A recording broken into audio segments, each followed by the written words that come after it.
Hello friends, last video में जो हमने पेडिग्री एनालिसिस की बात करी थी, एक्चुअली मैं उसको थोड़ा सा और रिफाइन करना चाहूंगा इसमें, है ना। वहां पे हमने जैसे बात करी थी कि ऑटोसोमल जो है ट्रेट है या डिसऑर्डर कुछ भी है ना, वो क्या होगा कि जिसमें कोई पैटर्न नहीं है इनहेरिटेंस का। For example male and female जो है वो इक्वली अफेक्टेड आपको दिखाई दे रहे हैं, तो ठीक है in the pedigree of the family, तो ऑटोसोमल है। और अगर कोई पैटर्न है ना, तो हम बोलेंगे सेक्स लिंक्ड है, क्रिस क्रॉस है तो एक्स लिंक्ड है, होलैंड्रिक है तो बाई लिंक्ड है ना।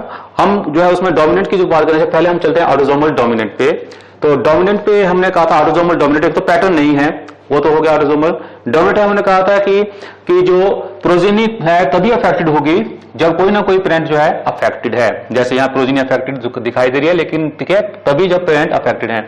केस जब आपने यहाँ पे आप ढंग से नोट कर लेना है ये, ठीक है। ये वाला जो केस है ये वाला तभी पॉसिबल है जैसे एक पेरेंट जो है वो क्या है, हेटेरोजाइगस है इस कंडीशन में एक्चुअली, क्लियर। दूसरा वाला भी हेटेरोजाइगस होता है तो भी क्या हो सकता है, तब भी सेम पैटर्न जो है आ सकता है, लेकिन उसमें केस में क्या हो जाएगा, होमोजाइगस कंडीशन भी आ जाएगी, ठीक है।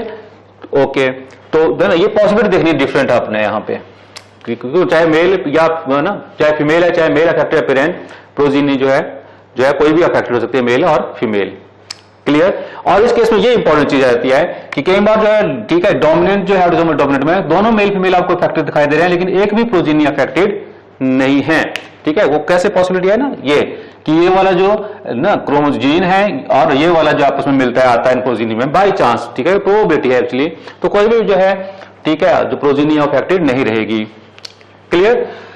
अगर एक पेरेंट होमोजाइगस है इस, ठीक है, म्यूटेंट जीन के लिए, तो सारे के सारे जो प्रोजीनी है वो अफेक्टेड होंगे, चाहे वो कोई भी है, चाहे मदर है चाहे वो फादर अफेक्टेड है। होमोजाइगस है तो सारी की सारी प्रोजीनी क्या हो जाएगी, अफेक्टेड। और केस जो है ये भी आ सकता है, ठीक है, जैसे इसको आप यूं भी लिख सकते हो कि अगर ये हेटेरोजाइगस होता है ये, तो क्या हो जाना था, ये भी अफेक्टेड है, लेकिन फिर से पैटर्न ऐसा ही होना है। इसमें भी नॉर्मल केस आ सकता है, जैसे ये वाला और ये वाला जो है जो जीन मिलते हैं प्रोजीनी में तो नॉर्मल रहेगी। बाकी जो है प्रोजीनी जो है ये ऐसी भी आ सकती है, होमोजाइगस भी हो सकती है और हेटेरोजाइगस भी, हाँ ये भी होमोजाइगस हो सकता है, हेटेरोजाइगस। मतलब इस तरह की जो है आपको जो है, अगर उस पेडिग्री में ये कंडीशन कहीं दिखाई दे रही है, सबसे इंपॉर्टेंट ये आ जाती है, तो आप बोलोगे ऑटोसोमल डोमिनेंट ट्रेट है। रिसेसिव आप एकदम से पहचान लोगे। रिसेसिव आप देखोगे कि प्रोजीनी आपको अफेक्टेड दिखाई है, लेकिन पेरेंट्स कोई भी अफेक्टेड नहीं है एक्चुअली, लेकिन ये एक्चुअली हैं क्या, ये कैरियर्स हैं दोनों ही, तभी पॉसिबिलिटी है। ये पैटर्न नहीं है तो ऑटोसोमल है, पेरेंट्स अनअफेक्टेड है, प्रोजीनी अफेक्टेड दिखा दी है कुछ एक, मतलब क्या है ये, ठीक है, रिसेसिव ट्रेट है ये, ऑटोसोमल रिसेसिव। और इसमें अपने जीनोटाइप मेन याद रखना है, ये डोमिनेंट कंडीशन में होगा ऐसा जीनोटाइप, ठीक है, होमोजाइगस डोमिनेंट हेटेरोजाइगस कंडीशन में अफेक्टेड होगा, लेकिन इस कंडीशन में रिसेसिव ऑटोसोमल रिसेसिव तो अफेक्टेड कब होगा, जब होमोजाइगस रिसेसिव कंडीशन होगी उस म्यूटेंट एलील के लिए, क्लियर। तो सबसे इंपॉर्टेंट जो होमोजाइगस डोमिनेंट के लिए ये वाला ये है। दूसरा पॉइंट आपने ये याद रखना है कि प्रोजीनी तभी अफेक्ट होगी जब पेरेंट्स अफेक्टेड हैं, जबकि रिसेसिव में प्रोजीनी में भी affected even if the parents are not affected, clear. और इसमें ये वाली चीज कि इस केस में प्रोजीनी में भी unaffected even if the parents are affected, किस केस में, ऑटोसोमल डोमिनेंट में। लेकिन आपको जीनोटाइप पता रहना चाहिए फिर कि पेरेंट्स दोनों जो है कैसे होंगे, ये एक्चुअली हेटेरोजाइगस, क्लियर। अब हम चलते हैं एक्स लिंक्ड पे।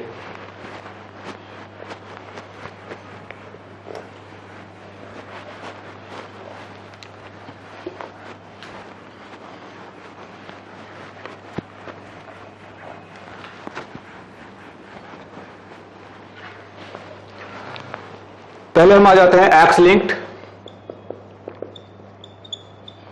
रिसेसिव। तो एक्स लिंक्ड रिसेसिव पहचानना बहुत इजी है, ओके। एक्स लिंक्ड रिसेसिव है, अगर हम यहां बात कर लेते हैं कि फीमेल जो है उसमें जो है क्रोमोसोम है, जैसे मैं ये बात कर रहा हूं ये, और रिसेसिव कंडीशन है ये, मतलब जो म्यूटेंट है एलील है वो रिसेसिव है अगेंस्ट द वाइल्ड एलील। तो फीमेल आपको नॉर्मल दिखाई दे रही है, मेल आपको नॉर्मल शो कर लेते हैं एक्चुअली। इस केस में अब प्रोबेबिलिटी क्या है एक्चुअली कि देखिए इस सन में बाय चांस जो है मदर से ये वाला क्रोमोसोम अफेक्टेड आया, जिसमें अफेक्टेड जीन है, फादर से तो वाई क्रोमोसोम ही आएगा, तो ऑटोमेटिकली सन क्या हो जाएगा इसका, अफेक्टेड, ठीक है। फीमेल्स की बात करें तो फीमेल डॉटर्स जो है कुछ एक क्या आ सकती है ना, कुछ डॉटर में क्या आ सकता है, मदर से ये वाला क्रोमोसोम एक्स क्रोमोसोम, फादर से नॉर्मली आ रहा है, देखो यहाँ पे ये कैरियर होगी, इस फीमेल में हो सकता है मदर से ये क्रोमोसोम है, फादर से आया, तो ये बिल्कुल नॉर्मल है, कैरियर भी नहीं है।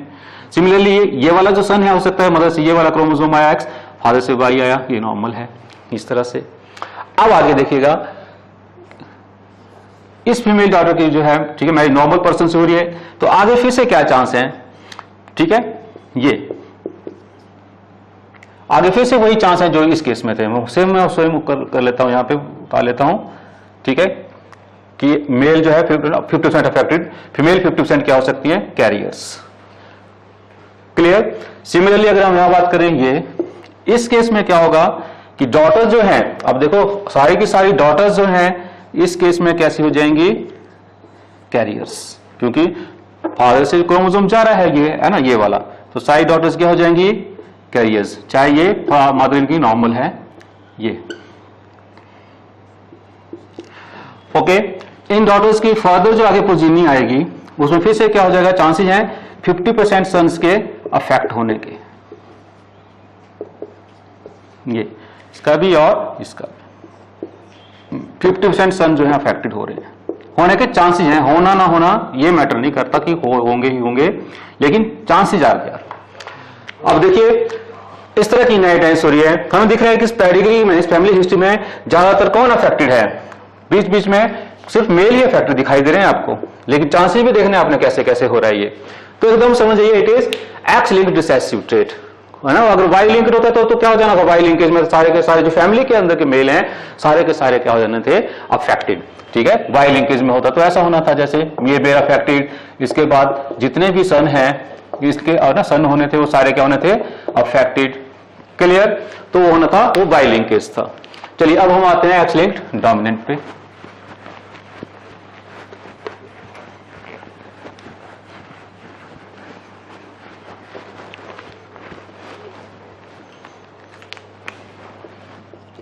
तो एक्स लिंक्ड डोमिनेंट पहचानना भी इजी है।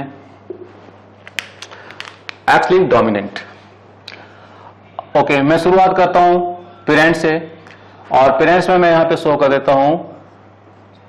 पहले मैं कोशिश करूंगा कि आप कंफ्यूज हो जाओ थोड़ा सा कि एक्स लिंक्ड है कि ऑटोसोमल है, जैसे मैं फीमेल को यहां पे अफेक्टेड बना रहा हूं, ओके।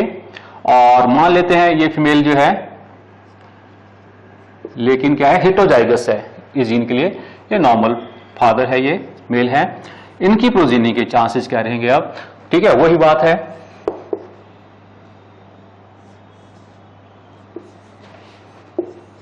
आप देखिए इस डॉटर को मैं बात करते हैं कि इस डॉटर में इस मदर से जो है ये अफेक्टेड क्रोमोसोम आया, डॉटर क्या होगी, अफेक्टेड। इस सन में नॉर्मल एक्स क्रोमोसोम आया मदर से, बाई क्रोमोसोम फादर से। इस डॉटर में नॉर्मल एक्स क्रोमोसोम आया मदर से, ठीक है, नॉर्मल एक्स क्रोम फादर से। लेकिन ये जो सन है इसमें ये वाला क्रोम जो बाई चांस आ गया है मदर से, अफेक्टेड वाला, जिसमें जीन है म्यूटेंट एलील है, और इसमें ये कंडीशन आ गई नॉर्मल, क्योंकि हेमिजाइगस होते हैं मेल, तो मेल तो ऑटोमेटिकली क्या हो जाएगा, अफेक्टेड, ठीक है। लेकिन अभी देखो, अगर हम पैटर्न, ये क्रोमोसोम को हटा दीजिएगा, अगर आप पैटर्न देखोगे तो आप जो है अभी कंफ्यूज हो जाओगे कि ये सेक्स लिंक्ड है कि ऑटोसोमल है, क्योंकि नहीं बता पा रहा है, ठीक है। लेकिन अगर डोमिनेंट है तो देखिएगा आपको इस केस में एक्स लिंक्ड में एक चीज दिखाई देगी आपको कि जो मेल अफेक्टेड अगर कोई है उसकी जो आगे प्रोजीनी है वो आपको एकदम से बता देगी कि ये एक्स लिंक्ड डोमिनेंट ट्रेट है। क्या इस कंडीशन में जो है नॉर्मल, यहाँ पे फीमेल नॉर्मल है ये। अब यहाँ पे देखिए, आप अपने आप देख लीजिएगा क्या प्रोबेबिलिटी है, ठीक है। आप कुछ ज्यादा डॉटर शो कर देते हैं, यहाँ पे सन भी शो ज्यादा कर देते हैं, शो कुछ ज्यादा, सो दैट आपको क्लियर हो जाए। तीन डॉटर्स थी, मैं एक और बना लेता हूं सो दैट और ज्यादा क्लियर हो जाए। अब देखिए जितनी भी डॉटर्स हैं फादर से क्या क्रोमोसोम जाएगा, एक्स क्रोमोसोम, और एक्स क्रोमोसोम क्या है फादर में, जिसपे म्यूटेंट एलील है, ये देखिएगा, क्लियर। और फादर से मेल में तो सिर्फ वाई क्रोमोसोम जा रहा है, मदर से नॉर्मल है, मतलब सारे के सारे मेल क्या है, नॉर्मल। लेकिन डॉटर्स के बारे में देखिएगा जरा, ठीक है, डॉटर्स क्योंकि फादर से जा रहा है एक्स क्रोमोसोम और ये डोमिनेंट ट्रेट है, तो क्या हो जाएगा, all the daughters will be affected. अगर फादर अफेक्टेड है और आपको दिख रहा है इस प्रोजीनी में कि सारी डॉटर अफेक्टेड है और सारे सन जो है सारे के सारे नॉर्मल है, क्लियर। तो एकदम से पहचान लीजिए कि ये तो डेफिनेटली क्या है, ये डोमिनेटेड और एक्स लिंक्ड है। मतलब आपको जो आप डिस्टिंग्विश करना है इसको ऑटोसोमल डोमिनेंट से विद दिस है ना एक्स लिंक्ड डोमिनेंट, तो आपको कौन सी जो है पेडिग्री जो है क्या चीज दिखाई देगी आपको, दिस वन इज ये चीज दिखाई देगी आपको, ठीक है, कि पेरेंट जहां पे फादर अफेक्टेड है, मदर नॉर्मल है, और आप देखते हैं कि all the daughters are affected and son जो है सारे के सारे नॉर्मल हैं, ठीक है। तो क्लियर कट बता रहा है कि it is not autosomal, it is actually x linked dominant, ठीक है। क्योंकि अगर ऑटोसोमल होता तो क्या था प्रोबेबिलिटी कि मेल एंड फीमेल जो है वो इक्वली अफेक्ट होने के चांसेस होने थे। नो डाउट ऑटोसोमल में भी ये चीज हो सकती है, अगर ऑटोसोमल होता है ये भी हो सकता है, ठीक है, क्योंकि सारा चांस की बात है। लेकिन जो प्रोबेबिलिटी देखोगे ये चीज होने की ऑटोसोमल के केस में, वो प्रोबेबिलिटी बहुत ही कम आएगी। लेकिन यहां पे तो ये प्रोबेबिलिटी क्या है, ये 100% प्रोबेबिलिटी पूरी फुल कि एक्स लिंक्ड होने में ये हमेशा ही ऐसा ही होगा। डॉटर जितनी भी होंगी सब की सब अफेक्टेड होंगी, सन जितने भी होंगे सब के सब नॉर्मल होंगे। और ये बात है प्रोबेबिलिटी वाली, ठीक है। अब मैं ये भी कोशिश करूंगा आपको, है ना, एक वीडियो हम ऐसा बनाएंगे जिसमें प्रोबेबिलिटी की बात करेंगे कि नॉर्मल चांसेस तो ये होने के थे लेकिन हुआ नहीं, हुआ कुछ और, ठीक है। नॉर्मल चांसेस से उल्टा होने के, है ना, या कुछ और जो है, अब ये है ना ट्रेड के जो नॉर्मल इनहेरिटेंस होते हैं, नॉर्मल जैसे हम ना रेशोस की बात करते हैं कि 3:1 में ये ट्रेट आते हैं, या डायवर्स में है ना इतने रेशो में ये आते हैं। लेकिन हम उल्टा बोल रहे हैं कि वो 3:1 में नहीं आया बल्कि इस दूसरी किसी और रेशो में आ रही है, उल्टा हो जा रहा है एक्चुअली, या उल्टा या कुछ किस और तरह की जो है रेशोस आ रही है, वो वाली प्रोबेबिलिटी क्या रहेगी, है ना। तो उसके लिए जो है ना कैसे निकालेंगे, सिंपल सा मैथ लगा के, ठीक है, उसके लिए मैं एक सेपरेट वीडियो जो है वो बनाने की कोशिश करूंगा आपको, ठीक है। अभी इतना ही इस वीडियो में, ठीक है। अगर कोई प्रॉब्लम है तो यू कैन आस्क मी, हम डिस्कस करेंगे एक्चुअली, ओके।